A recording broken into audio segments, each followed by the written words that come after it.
زبور 58۔ اے بزرگو، کیا تم در حقیقت راست گوئی کرتے ہو؟ اے بنی آدم، کیا تم ٹھیک عدالت کرتے ہو؟ بلکہ تم تو دل ہی دل میں شرارت کرتے ہو، اور زمین پر اپنے ہاتھوں سے ظلم پیمائی کرتے ہو۔ شریر پیدائشی سے کجروئی اختیار کرتے ہیں، وہ پیدا ہوتے ہی جھوٹ بول کر گمراہ ہو جاتے ہیں۔ ان کا زہر سانپ کا سا زہر ہے، وہ بحر افی کی مانند ہے جو کان بند کر لیتا ہے، جو منتر پڑھنے والوں کی آواز ہی نہیں سنتا، خواہ وہ کتنی ہی ہوشیاری سے منتر پڑھیں۔ اے خدا، تو ان کے دانت ان کے منہ میں توڑ دے، اے خداوند ببر کے بچوں کے دانے توڑ ڈال، وہ گھل کر بہتے پانی کی مانند ہو جائیں۔ جب وہ اپنے تیر چلائے تو وہ گویا کند پہ کان ہوں، وہ ایسے ہو جائیں جیسے گونگا جو گھل کر فنا ہو جاتا ہے، اور جیسے عورت کا استقاط جس نے سورج کو دیکھا ہی نہیں۔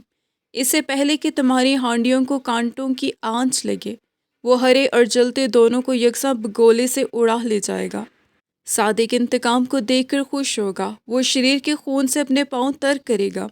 تب لوگ کہیں گے یقیناً صادق کے لیے اجر ہے، بے شک خدا ہے جو زمین پر عدالت کرتا ہے۔ آمین۔